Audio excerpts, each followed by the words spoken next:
तुमचा उमेदवारी अर्ज जो आहे तो तुम्ही ठेवलेला आहे आणि निवडणुकीला आता तुम्ही सामोरे जात आहे. जैसे की आज माघार घेण्याची लास्ट डेट होती आणि मी आपला फॉर्म ठेवलेला आहे. जसे की मी अगोदर पण सांगितला होता की आज तुम्ही बघू शकता की लोकशाही राहिलेली नाहीये. आज काँग्रेस जैसा राष्ट्रीय पक्ष जे आज आजादीपासून लढत आहे त्यांनी माघार घेतली, तो आज आपल्या महाराष्ट्रासाठी खूप एक लाज्यास्पद गोष्ट आहे की काँग्रेस सारखे मोठे पक्षांनी माघार घेतली आणि याच्यामध्ये धन्या मुंडे आणि देवेंद्र फडणवीस साहेब असा विचार करताय की सगळा महाराष्ट्र जे आहे ते आपल्या पद्धतीने चालवणार आहे. तो असं मी होऊ देणार नाही.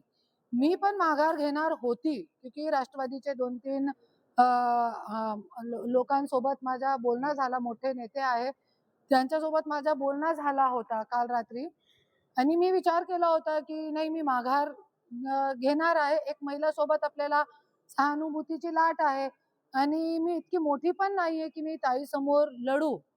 पण मी येताना मी एक पोस्ट बघितली, माझ्या डोक्यात फिरलं की ते पोस्टमध्ये काय होता, धन्या मुंडे आणि सीएम साहेब आपले देवेंद्र भाऊ त्यांचा फोटो होता आणि धन्या मुंडेनी आपले काँग्रेसचे नेता कोण येते हर्षवर्धन सपकाळ साहेबांना कॉल केला आणि काँग्रेसचे उमेदवारांनी माघार घेतली. तो मी विचार केला, अरे कोणीतरी मर्द असला पाहिजे ना, कोणीतरी असा मर्द असला पाहिजे या महाराष्ट्रामध्ये जे कोणीतरी आपले जे महापुरुष झालेले आहे त्यांच्यासाठी लढलं पाहिजे. आणि दुसरी एक माझी मागणी होती की मी माघार जरी घेण्यासाठी माझी एक मागणी होती ते माझी पूर्ण नाही झाली. ते माझी मागणी हे होती की जरी अजित दादा का जे FIRच्या आज रोहित दादा आवाज उचलत आहे ते जरी FIR मला दिली माझ्या हातामध्ये तर मी माघार घेते. क्यों? क्योंकि अजित दादाला न्याय भेटू शकते जरी FIR झाली तर. पण जरी आज आपण ज्या बारामतीमध्ये आज पोटनिवडणुकी ज्या व्यक्तीची पोटनिवडणूक आहे, अजितदादांची पोटनिवडणूक आहे आणि जरी आपण त्यांची बारामतीमध्ये आणि ज्यांची पोटनिवडणूक आहे त्यांच्या निवडणुकीमध्ये त्याच्या अगोदर जरी आपण त्यांना न्याय देऊ शकत नाही तर आपल्याला या महाराष्ट्रामध्ये राहण्याचा हक्क नाहीच आहे. आणि आज सगळ्यांपेक्षा महाराष्ट्राचा मोठा मुद्दा कोणता आहे तो आज अजितदादाचं जे निधन कसं झालेलं आहे या गोष्टीवरती जे आज रोहित दादा मागणी करत आहे त्याचा FIR झाली पाहिजे आणि ते माझी मागणी होती. ते पूर्ण नाही झाली तो मी आपला फॉर्म ठेवलेला आहे आणि याच्या पुढे पण मी इलेक्शन पूर्ण लढणार आहे आणि जिंकण्याचा प्रयत्न पण मी करणार आहे.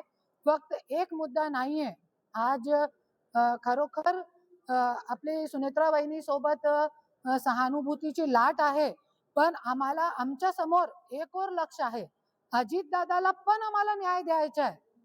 ज्याची मागणी आपली सुनेत्रा वहिनी किंवा त्यांचे मुलगे करत नाही तो या गोष्टीवरती पण सगळे विचार करून मी आपला फॉर्म ठेवलेला आहे आणि मी लढणार आहे. राष्ट्रीय पक्ष या निवडणुकीचा उमेदवार नाही कसं पाहताय? काय राष्ट्रीय पक्ष किंवा प्रादेशिक पक्षाचा उमेदवार निवडणुकीमध्ये नाही आहे.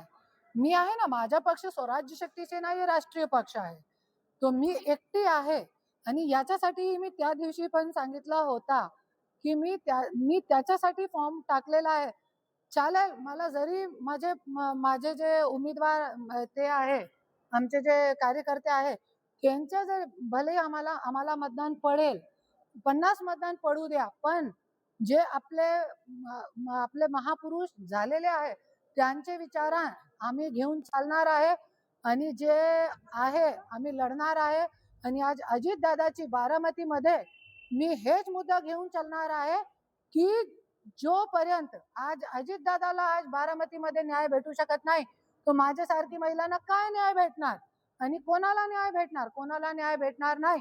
और जरी हे मोठे सत्ताधारी लोक न्याय देऊ शकत नाही तो हे लोकांना सत्तामध्ये बसण्याचा हक्क नाहीच आहे. काही तुम्ही जसं पाहायला गेलं तर बीड हा मुंडेंचा बालेकिल्ला मानला जातो, तसं बारामती देखील पवारांचा बालेकिल्ला मानला जातो. तर मुंडे पहिल्यांदा बारामतीमध्ये येऊन पवारांना आव्हान देतात, कसं निवडणुकीला सामोरे जाणार? असू द्या ना, काय लढने का मजा तो वही आता है जहां लढने वाला मजबूत हो. और राजकारण मध्ये माझे जे आयडियल आहे, माझे राजकारण मध्ये जे आयडियल आहे ते कोण आहे? शंभूराजे, छत्रपती शिवाजी महाराजांचा मुलगा शंभूराजे माझे आयडियल आहे, ज्यांना किती मोठी मोठी ऑफर आली होती पण माघार घेतली नाही. तेच विचार घेऊन मी छत्रपती शिवाजी महाराज नसून त्यांनी मी आयडियल मानलेला आहे आपला, क्योंकि त्यांचे जखमावर नमक छिडकला. काय काय ऑफर नाही होती त्यांना, पण त्यांनी माघार घेतली नाही. तसंच त्यांच्या शंभूराजेच्या विचारवर चलणारी मी आहे. तुम्ही म्हणालात की राष्ट्रवादीच्या 2-3 नेत्यांनी तुमच्याशी संपर्क केला. कोण नेते होते ते आणि काय बोलणं झालं होतं तुमचं? आहे, खूप चांगले आहे आणि त्यांनी त्यांची बाजू मांडली आणि मी त्यांचं कौतुक पण करते.